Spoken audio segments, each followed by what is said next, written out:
Bueno, buenas tardes, gracias por venir. Vamos a hablar en español, en castellano, porque no, aunque entendemos el galego, no sabemos casi nada, así que, bueno, una disculpa porque es lo que podemos hacer esta tarde. Esta tarde, sí. Y, bueno, como ha contado Diana, nosotros empezamos esta investigación hicimos la investigación sobre Carlos Bermud hace un año y medio ya, ¿no? Sí, más o menos. Y os queríamos contar un poco cómo empezó todo y todas las dificultades que encontramos al meternos de lleno en este tipo de investigaciones que ya se habían hecho fuera de España, que ya se habían intentado hacer en este país, pero que, bueno, no había salido algo en claro hasta la fecha, y luego entendimos por qué, ¿no? Después de meternos en todo este jardín.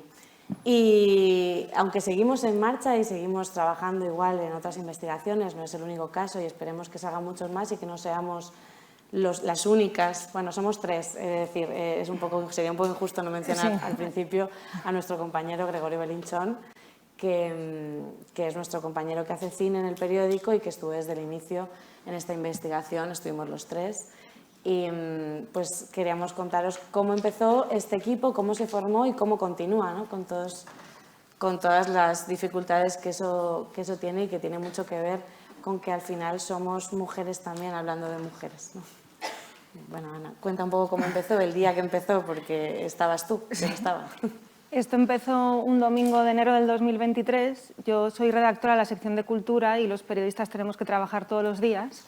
Así que nos organizamos para hacer los turnos de fin de semana y ese domingo me tocaba trabajar. Entraba a las 3 de la tarde y al llegar mi jefa en la sección de Cultura me dijo que me tenía que poner como un tema porque la noche anterior, ese sábado, se había producido una agresión en la fiesta posterior a la entrega de los premios Feroz, que son unos premios de cine. Lo que sucedió aquella noche es que un productor de cine se dedicó a acosar a hombres y mujeres en esta fiesta, pero solo una mujer joven, además, una actriz que se llama Yedet y que tiene 20 y tantos años, lo paró. No dejó que le agrediera cuando él lo intentó y además le pidió a la organización de los Feroz que llamara a la policía porque en ese momento quería denunciar una agresión porque este tipo intentó besarla sin su consentimiento. Ese domingo conté la historia como podría haber contado otra noticia y me volví a mi casa. Durante esa semana se me quedó resonando esta idea. Un hombre agrede a hombres y mujeres en una fiesta de manera pública, delante de todo el mundo. Qué impunidad, ¿no? Lo podía hacer delante de todos y nadie decía nada, pero una mujer joven dijo no. Y además vas a llamar a la policía. Y con esta idea me fui a hablar con mis jefes de la sección de Cultura y les planteé si a lo mejor era el momento de hacer una investigación, de ver si todos esos rumores que desde el 2017, cuando estalló el Me Too en Estados Unidos, con la investigación del New York Times, pues esos rumores que a veces llegan a las redacciones, no solamente a la sección de Cultura, pues no era un rumor, porque los periodistas no podemos trabajar con rumores, pero si había algo de verdad, si había certezas detrás de esos rumores. Durante esa primera semana hablé con Gregorio Belinchón, mi compañero en la sección, lleva 20 años escribiendo de cine. Hicimos una primera información que en la prensa llamamos como una información de seguimiento, un reportaje. En una semana hablamos con unas 10 mujeres del cine y nos empezaron a contar cosas. No era una investigación como os vamos a contar ahora, porque los tiempos eran cortos, teníamos que hacer el seguimiento de lo que había pasado en los Feroz, pero ya ahí empezamos a darnos cuenta de cosas. Primero, que ninguna quería decir su nombre. Segundo, que cuando contestaban al teléfono, te decían, bueno, no sé si me ha pasado algo, y según avanzaba la conversación, ellas mismas se daban cuenta que tal vez sí les había pasado algo más de una vez en el cine. Aquella información que se publicó una semana después, justo el siguiente domingo, Gregorio y yo decidimos incluir nuestros emails. Si queríamos investigar, necesitábamos alguna pista y 2 o 3 días después de aquel domingo me llegó un email de una chica. La chica no me dijo su nombre, me contó que se había sentido muy identificada con lo que contaba esa información, ese reportaje. Me remitió a otro caso, un profesor universitario que ya se había contado en el diario.es, que estaba condenado por acoso a las alumnas, y me dejó ahí como una frase al final colgando que decía algo así como: atentos a los candidatos al Goya a la mejor dirección. Supongo que para sorpresa de nadie en este teatro todos eran hombres, los candidatos a mejor dirección de los Goya. Yo llamé a Gregorio y le dije, mira, esta chica me ha dicho algo tiene que haber aquí. Y así empezó esta investigación. Me dio su teléfono, nos mandamos unos audios y fue cuando me dio una pista, me dijo que este director había hecho 2 películas en los últimos 7 años, entonces sacando las cuentas llegamos a Carlos Bermud. Queremos empezar así esta investigación porque nos parece muy importante que se entienda que nosotras, también Gregorio, no tenemos una lista. Nuestro trabajo no consiste en destruir a los hombres ni señalar a los hombres. Si hemos hecho este trabajo y llevamos ya 2 años en esto, es porque mujeres valientes se han atrevido a hablar con periodistas que no conocían, porque nosotros no somos especialmente populares en España ni famosos, que encontraron un lugar seguro en nosotros y que nos contaron parte de situaciones terribles que habían vivido, que ni habían contado a sus familias, muchas veces ni a sus amigos. Y así empiezan estas investigaciones del periódico, a través de los testimonios de las mujeres y sobre todo que muy rápido, porque después se incorporó Elena esa misma semana, supimos que la premisa de esta investigación es que nos la íbamos a creer. Que si partíamos del testimonio de estas mujeres es porque creíamos lo que nos estaban contando. Tengo la certeza absoluta, no solamente por ser periodista, sino por ser mujer, que ninguna mujer se inventa estas cosas. No ganan absolutamente nada contando esto, nada. Entonces,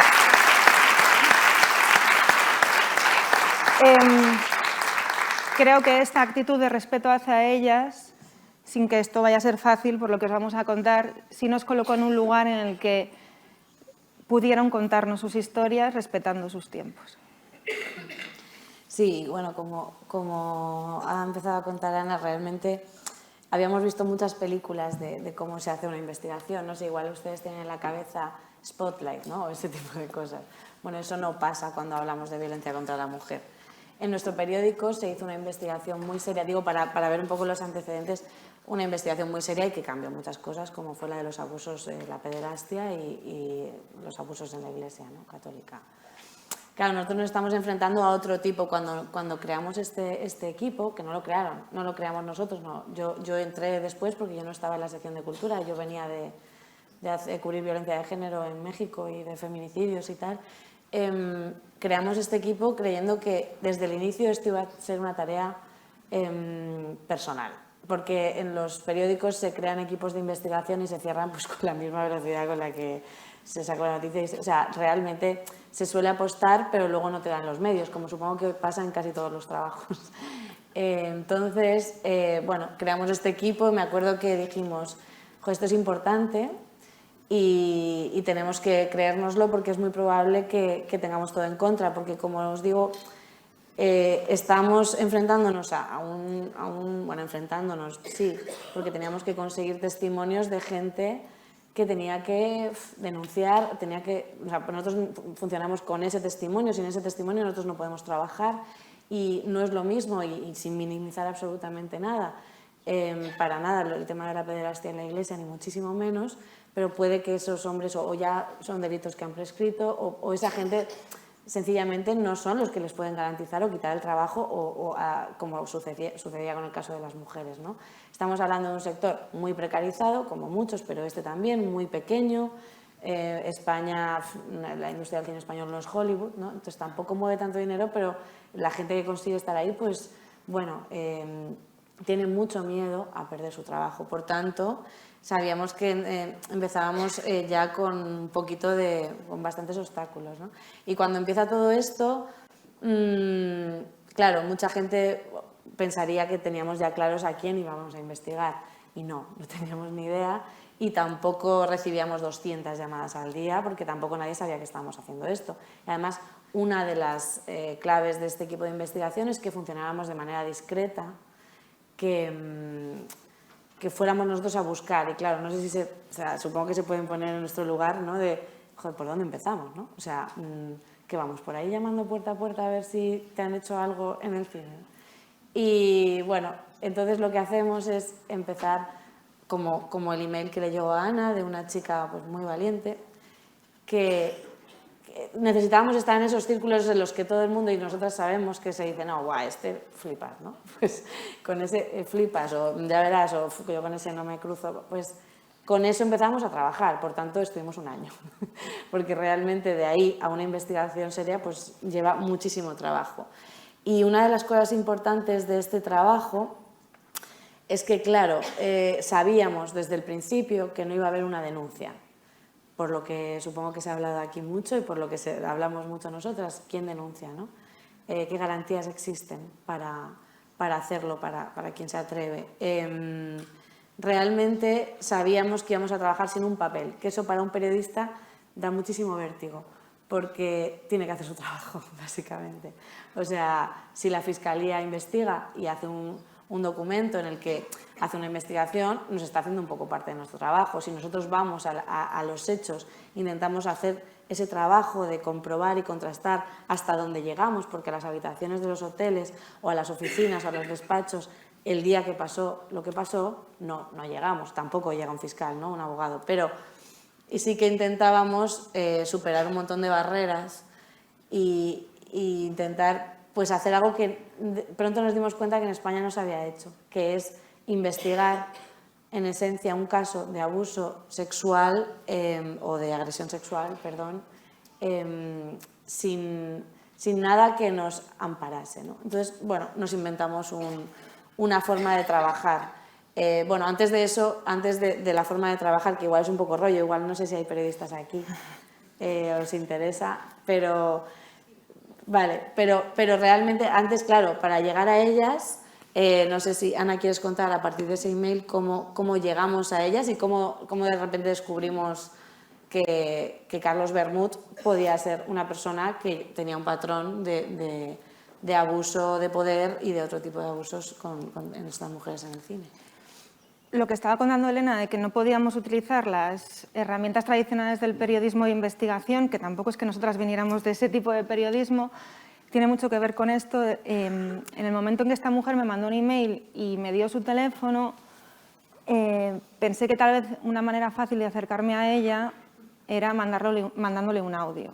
Porque si escuchaba mi voz, a lo mejor sentía que estaba hablando con alguien que tenía un poco de respeto y empatía, que tampoco es que sean unas herramientas muy revolucionarias, pero que nos hemos dado cuenta de que funcionan y que ellas se sentían más cómodas. A través de audios y durante muchos meses me contó lo que le había sucedido. Su testimonio, para el que no le recuerde, es esta estudiante de cine que admira a Carlos Bermud, le invita a una charla en su universidad, mantienen el contacto y después de una noche de fiesta le invita a su casa y cuando está en el salón le arranca el sujetador, se tira sobre ella y le arranca el sujetador. Para conseguir este testimonio creo que tardamos 5 meses porque nos dimos cuenta de que cuando te sientas delante de una mujer tienes que esperar y tienes que respetar sus tiempos para que vaya hablando y te vaya contando su historia. ¿Qué sucedió? Que esta mujer durante estos meses se encontró con una amiga también de la universidad con la que hacía mucho tiempo que no hablaba y un día de verano me escribió un mensaje para decirme que en una conversación, sin nombrar a este director, se dieron cuenta de que algo también le había pasado y que me iba a escribir un mensaje. Y entre medias, Gregorio, hablando con un amigo del cine, le contó, pues yo conozco a una chica también que algo le ha sucedido. Contamos esto para que se entienda que estas investigaciones, como decía Elena, tienen un poco de Hollywood y poco de épica, tienen mucho de paciencia, de respetar los tiempos de las mujeres y de saber, como también ha explicado Elena, que no puedes ir tocando puertas porque las mujeres no funcionamos así, no llevamos un cartero que dice abusada por, acosada, a mí me agredió.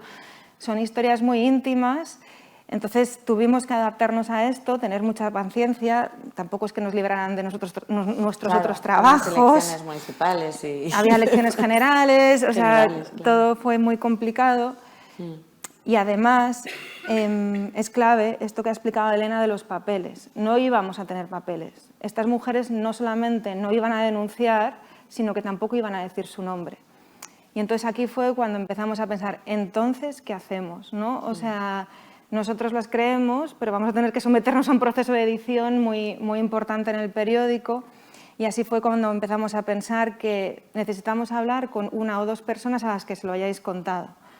Esto es muy difícil, pero tenéis que mirar en vuestros móviles, buscar por palabras claves en WhatsApp, a ver si se lo contasteis a alguien y dejarnos, por favor, ver estos mensajes. No lo vamos a reproducir, pero nos va a servir para explicar este periódico, ha tenido acceso a estas conversaciones, esta mujer se lo dijo a esta persona. En sus emails también. Sí, antes de eso, Ana, o sea, no sé si te acuerdas que realmente, claro, fuimos inventando un protocolo sobre la marcha. Todo esto teníamos que contarles a las mujeres, primero para que confiaran en nosotros. Primero, había que convencerlas, porque convencerlas quiero decir, la mayoría se sentaban para decir que habían tenido una mala experiencia con alguien, pero como así es el título del libro de Ana, todas repetían, a mí no me ha pasado nada. A mí no me ha pasado nada, dijo una mujer que al final había sufrido una violación. O sea, eso es, a mí no me ha pasado nada después de 4 meses. Entonces nos teníamos que sentar con ellas, como ha contado Ana, y explicarles todo esto y decirles, bueno, mira, que Ana, igual ahora explicas bien el tema de la revictimización, pero teníamos que decirles que las creíamos, por supuesto que las creíamos, porque no íbamos a trabajar en ese tema, pero que teníamos que también hacer un poco de abogado del diablo. O sea, sabíamos que esto es una investigación periodística, no es una denuncia anónima, teníamos que hacer una investigación. Teníamos que contrastar, teníamos que pedirles un montón de cosas, que es hablar con 2 personas, pero también era otras cosas, ¿no? Como lo que tuvimos que hacer, que es la anécdota que un poco nos marcó a todos en esta investigación, y pedirles que entendieran que esto era un proceso y que teníamos que hacer un texto lo más sólido posible para que fuera inapelable, para que nadie pudiera, porque lo iban a tirar de un lado y de otro, iban a cuestionar absolutamente todo, cada línea, cada coma, como nos cuestionaban a nosotras, como nos cuestionan a vosotras. O sea, realmente vamos a trabajar vamos a llamarles víctimas, para resumir, tenían que formar parte de una manera muy colaborativa en este trabajo. O sea, no solo dando su testimonio, desgraciadamente, sino también intentando pensar con nosotros a la vez qué otras cosas podían aportar, ¿no? Y hubo una de ellas que fue el caso del teléfono.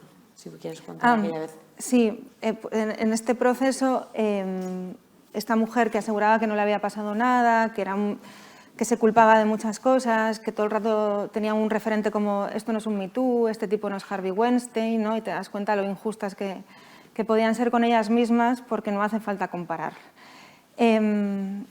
Cuando le dijimos, mira, tal vez una manera para que tu testimonio siga teniendo la seguridad que tiene es que busques en tu teléfono, y no era capaz. No era capaz de buscarlo porque estas mujeres habían tenido algún tipo de relación sentimental o emocional con este hombre. Entonces, una tarde de invierno, me acuerdo que hacía muchísimo frío, nos sentamos en una terraza en el centro de Madrid, pero es que esta mujer necesitaba fumar. O sea, estaba muy nerviosa y esa era su vía de escape. Y llegó un momento en que nos dijo, os entrego mi teléfono, me voy a sentar en la mesa de aquí al lado, voy a hacer que leo, porque realmente no creo que pudiera leer una página. Y Elena y yo entramos en su intimidad. Nos dio el permiso, pero ese momento para nosotros también fue muy clave, porque sabíamos que, si ya no teníamos muchas dudas, que teníamos su confianza. A mí un poco la conclusión que saqué de ese momento y de otros muchos es, primero, que es difícil, pero los periodistas tenemos que preguntar y tenemos que poder preguntar a estas mujeres, porque nosotras no tenemos una cuenta en Instagram donde se publiquen informaciones. Ese trabajo es muy importante y muy valiente, lo que está haciendo Cristina Falleras, pero es distinto a lo que hacemos nosotras. No solamente su testimonio queda completamente respaldado, sino que también nuestro trabajo, porque nuestro trabajo ha sido constantemente cuestionado después. O sea, nos llaman activistas, marujas letales, feminacríticas, inquisidoras, nos intentan descalificar de todas formas, primero porque aseguran que estamos tratando relaciones íntimas que pasan en cuartos, porque infantilizamos a las mujeres, porque estas mujeres no dan su nombre. Bueno, nadie nunca cuestiona las informaciones políticas llenas de fuentes anónimas. Estas mujeres no son anónimas, existen. Y en este proceso, que es tan duro, cogerle el teléfono a alguien y mirarle, tuvimos muchas dudas y estamos revictimizándolas. Pero también hemos aprendido de eso, porque hay que explicar y hay que hablar, y si el primer día no puedes hacer las preguntas, llegará otro día que las puedes hacer. Y si se lo cuentas y si le dices, porque creo que hemos repetido una y otra vez, esta pregunta va a ser muy incómoda, pero de verdad necesito que me cuentes esta parte hasta donde quieras, creo que se puede hacer este trabajo sin revictimizar y sin dejar de tener empatía, sin disociarte y convertirte en una especie como de robot profesional, periodista, y acabar una conversación dándole un abrazo a una mujer que tal vez lo necesite en ese momento y no dejas de ser periodista Claro. y profesional y haces tu trabajo. Y el rollo es no perder el rigor, o sea, tratar este tipo de temas con la misma seriedad con la que entrevistarías a un presidente de gobierno, o sea, o investigarías un caso de corrupción en la sede de un partido. ¿Por qué? Porque esto también es serio. También hay algo que nos pasó, que no lo contamos porque siempre... Pero somos periodistas mujeres. Para nuestros estándares en el periódico somos incluso periodistas mujeres jóvenes. No somos tan jóvenes, pero pues siempre somos jóvenes, ¿no? Entonces, claro, teníamos todo el rato que demostrar que lo que hacíamos era algo muy serio. Y a veces, y estamos un poco cansadas, creo que lo puedo decir tranquilamente aquí en Pontevedra, de que se trate estos temas de mujeres en el periódico como algo que tienen que hacer las mujeres, ¿no? Como algo menor. Como, bueno, es verdad que hay pocos hombres que puedan hacer este trabajo, pero eso no quiere decir que no lo debieran hacer. O sea, digo como nuestros compañeros periodistas, es cierto que nuestro compañero Gregorio lo ha hecho bien, hemos estado nosotras también. O sea, hay poca experiencia y también hay poco interés. O sea, el tema es que nosotras podemos escribir de narcotráfico, de economía, de corrupción y también de feminicidios o de violencia contra la mujer. No sé si ellos pueden decir lo mismo, ¿no? Entonces, claro, cuando tenemos este caso entre las manos, fuimos cuestionadas, que es lo que adelantaba Ana. Bueno, no porque sí, entendemos que también es porque somos mujeres, porque no, claro, evidentemente. Pero también porque en el fondo no se las creen. O sea, ¿por qué? Porque una de ellas que nos denunció en El País, en nosotros, haber sufrido una violación, después se volvió a acostar con él, ¿no? Eso es muy difícil de creer. Es curioso porque hablamos con bastantes juristas, psicólogas. La justicia, aunque luego igual no llegan, igual no se da, no hay garantías, ¿vale? Pero realmente nadie tendría en cuenta en un nivel puramente jurista que eso se produjera después. El contexto o lo que pasa después es independiente del hecho en sí. Sin embargo, nosotras, incluso antes de publicar, hemos escuchado como, pero bueno, ¿y ese caso por qué es un caso? O sea, pero si repitió, es como, joder, pero tenemos que volver al debate en 2023-24 de si tu marido te viola, ¿no? O sea, entonces, bueno, la verdad es que fue un aprendizaje creo que conjunto. Luego, también es verdad que siempre hay muchos miedos publicar este tipo de temas porque es verdad que el periódico se posiciona. O sea, se posiciona, bueno, no estamos publicando cualquier cosa, estamos hablando de una investigación muy contrastada con fotos, emails, mensajes, un montón de testigos, un montón de gente que conocía esta historia con la versión del propio presunto agresor. O sea, tenemos todo eso, pero aún así es como que tenemos que siempre demostrar algo más, porque es algo que esta investigación también nos ha enseñado, que espero que las que vengan no sean tan complicadas, que siempre, tanto como cuando una mujer va a denunciar un hecho violento, tiene que casi llevar ahí, pues eso, las marcas de los moratones o las huellas de ADN del agresor. Nosotros también para esta investigación es verdad que no conocemos, y nos lo han reconocido nuestros jefes y nuestros compañeros, una investigación en el periódico que haya estado tan fiscalizada, o sea, de que la haya leído tanta gente y que haya estado tan asegurada como esta, ¿no? O sea, no sé cómo lo viviste.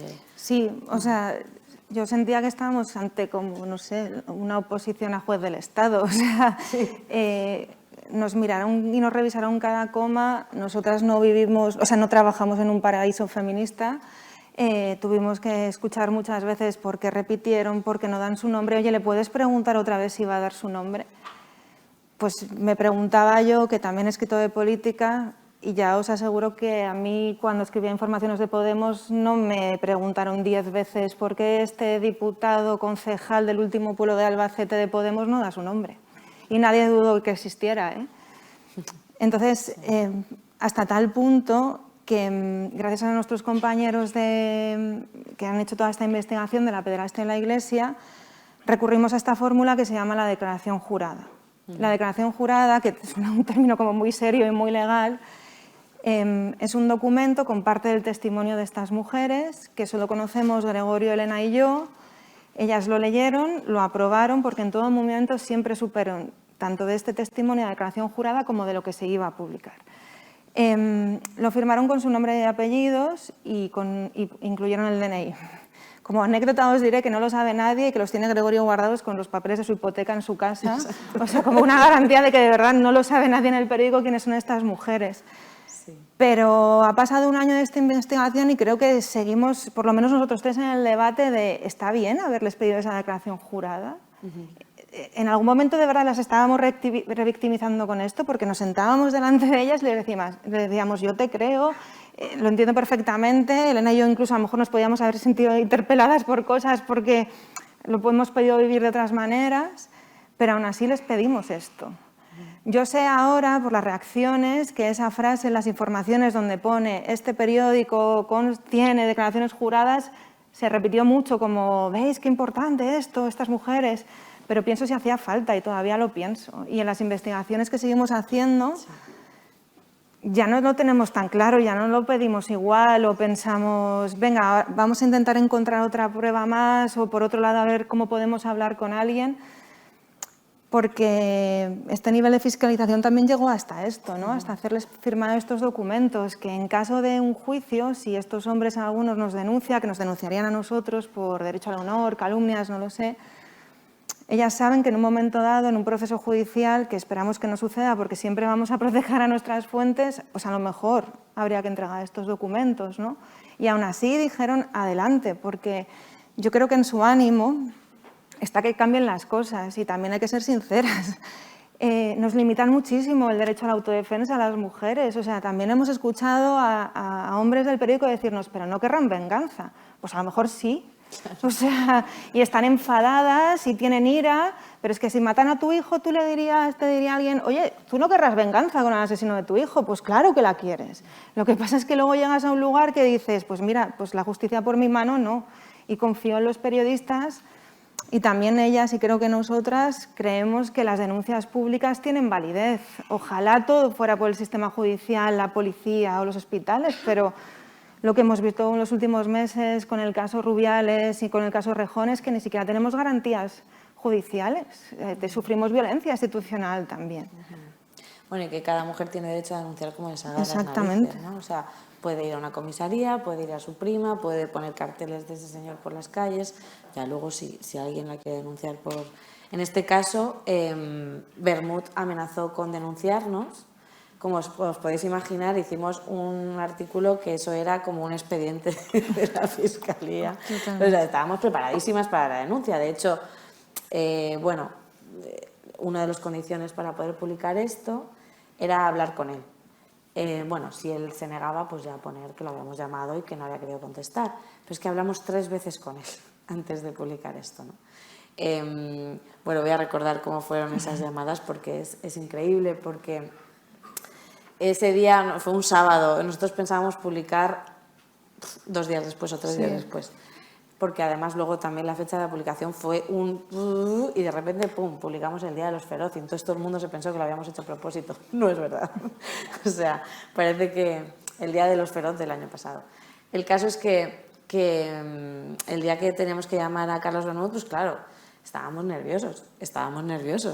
Y no llevamos 5 años trabajando, o sea, tenemos ya unos años de experiencia cada uno y estábamos nerviosos porque, claro, vas a llamar a una persona y le vas a decir que te llama El País, te voy a grabar y mira, tenemos esta información, necesitamos saber qué dices sobre cada uno de los casos, ¿no? Intentando siempre, bueno, como lo adelantaban a nosotros, la identidad no la conoce ninguno de nuestros jefes, pero es que...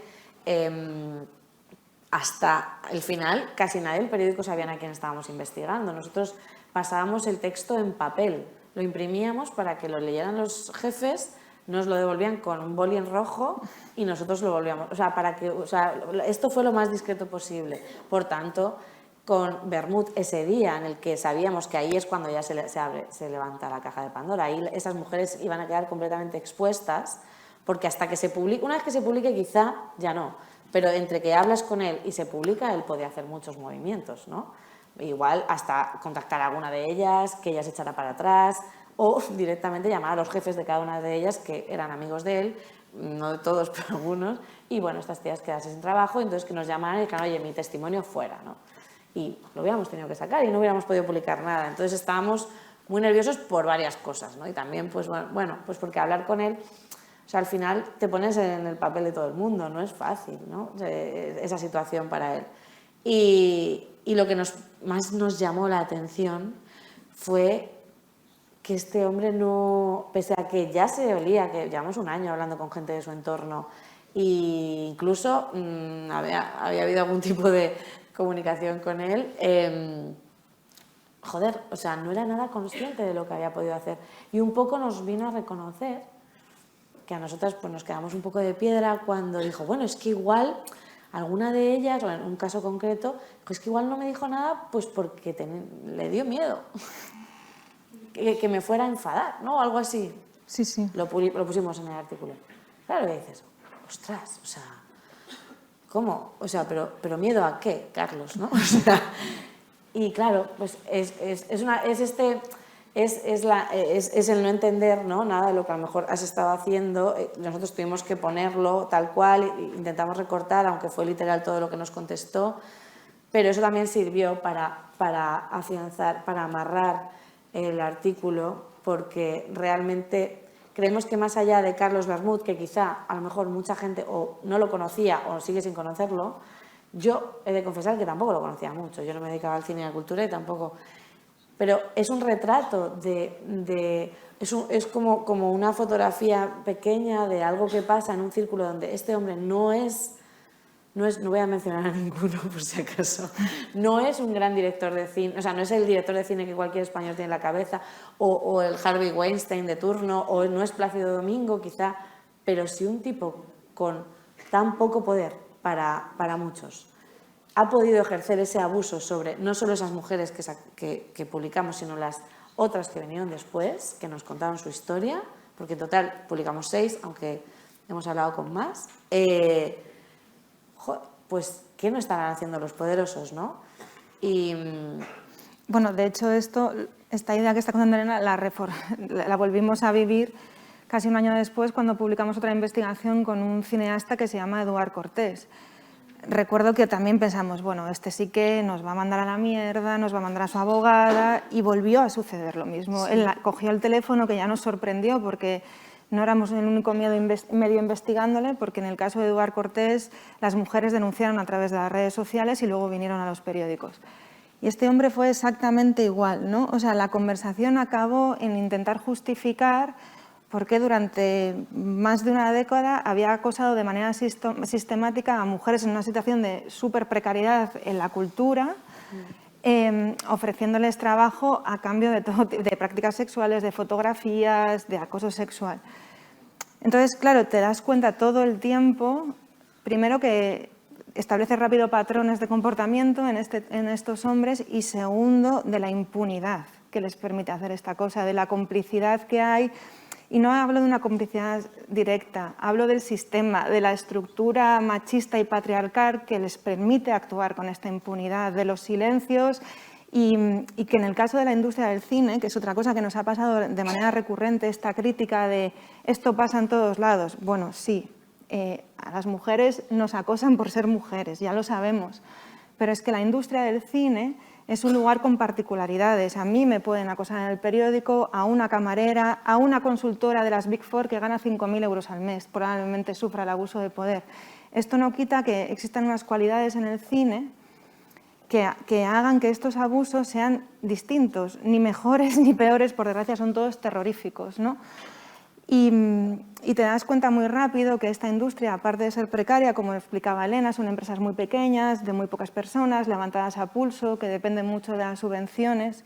Estas mujeres que entran en las escuelas del cine para ser no actrices, técnicas, lo que sea, sus profesores son todos personas que están en activo en el cine. Desde la escuela, quienes les están formando probablemente sean quienes les den el trabajo. Cuando llegan a un rodaje, yo no trabajo con mi cuerpo. Yo no tengo que hacer una secuencia sexual. Yo no tengo que vestir a nadie en un espacio mínimo de un vestuario. Y en esos lugares también se da la impunidad. Cuando recoges un premio, el que te da los trabajos, todo este ecosistema del cine y de cómo se ejerce el abuso de poder es estructural, y en estas entrevistas con estos hombres lo vimos, cómo se aprovechaban de este sistema también. Bueno, veo que se ha acabado el tiempo. Ah, sí, se ha acabado el tiempo. Un rato, perdón. Nada, solo quería, para cerrar, sí. repetir que seguimos investigando, que la cosa no se queda en Carlos Bermud, que aunque cada uno sigue con sus propios temas y hacemos lo que podemos para sacar ratos y demás, esperemos que podamos publicar pronto otros de los que tenemos en la cabeza y que seguro que muchos de vosotros también se pueden imaginar. Y nada, que muchas gracias. Supongo gracias. que viene alguna pregunta.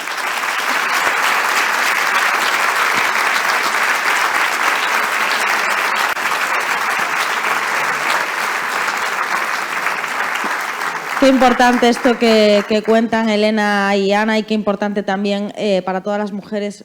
Aquí estuvo también en este escenario, no Mujeres que Opinan, pero sí en otro evento, Cristina Fallarás, hablaba del relato, ¿no? Que todas las formas de comunicar los abusos son válidas, pero yo creo que por más seguidores que tenga Cristina, que tiene muchísimos seguidores y seguidoras, el respaldo al final del país, ¿no? Cuando hablamos de la importancia del periodismo y el tipo de público al que llega, que no sería un público feminista al que probablemente se dirige Cristina, es súper importante ese trabajo que hacéis de concienciación al final de los abusos sexuales. Tenemos hasta las 6:30 para ir al descanso, así que yo creo que nos daría tiempo a lo mejor a una o dos preguntas si son breves. Si alguna persona del público quiere preguntarles algo a Ana y Elena. Está por allí hacia el final. Hola, gracias y gracias por vuestro trabajo. Mi pregunta es, de las víctimas que hablaron con vosotras, que os dieron su testimonio, una vez publicado vuestro trabajo, ¿están satisfechas o se arrepienten? Que siempre es la duda que nos queda a las personas que trabajamos con víctimas, porque hay una fase en la que quieren hacerlo público y que todo salte, pero luego a veces cuando sale, la reacción a eso no es la que esperaban. ¿Cuál es el caso de las víctimas que se abrieron con vosotras? Gracias. Bueno, nosotros nunca les prometimos que esto iba a cambiar absolutamente nada. Nosotros el día antes de que se publicara esto pensábamos que no lo iba a leer nadie, te lo juro. O sea, entonces fue como bueno, vamos a intentar. O sea, no hay una promesa de justicia ni hay una promesa de que suceda nada. Por tanto, la expectativa que no se cumple no era tan grande. Creo que lo que pasó, en términos generales, aparte del nerviosismo, de la angustia, de la frustración, de un montón de cosas con las que tuvieron que convivir varias semanas en las que pues, hubo mucho hate, mucha historia. Afortunadamente no estaba su identidad ahí, entonces lo pudieron llevar mejor. Creo que la respuesta en general fue positiva. O sea, lo que les sorprendió, quizá porque nos preparamos tanto para lo peor, sí. Lo que les sorprendió es que en general, pese a la cantidad de tonterías que se decían, desde la parte de la que ya te ibas a imaginar que iban a decir tonterías, hubo muchísimo apoyo. Se cambió el guión de los Goya en tiempo récord, en Los Feroz se mencionó el tema, hubo una reacción de la industria que, quiero decir, no fue la mundial, pero que para estos casos, no sé, nadie, quizá por eso, porque no esperaban gran cosa. Y luego, pues eso, Bermud no nos ha denunciado, aunque él hizo un anuncio, un comunicado de prensa sí, de que nos iba a denunciar, no lo ha hecho, en teoría esto ya ha prescrito. Y bueno, o sea, creo que en general no se arrepienten, desde luego no se arrepienten de haberlo contado. No sé si se sienten mejor, porque es complicado, ni siquiera ellas se sentían ya bien, ¿no?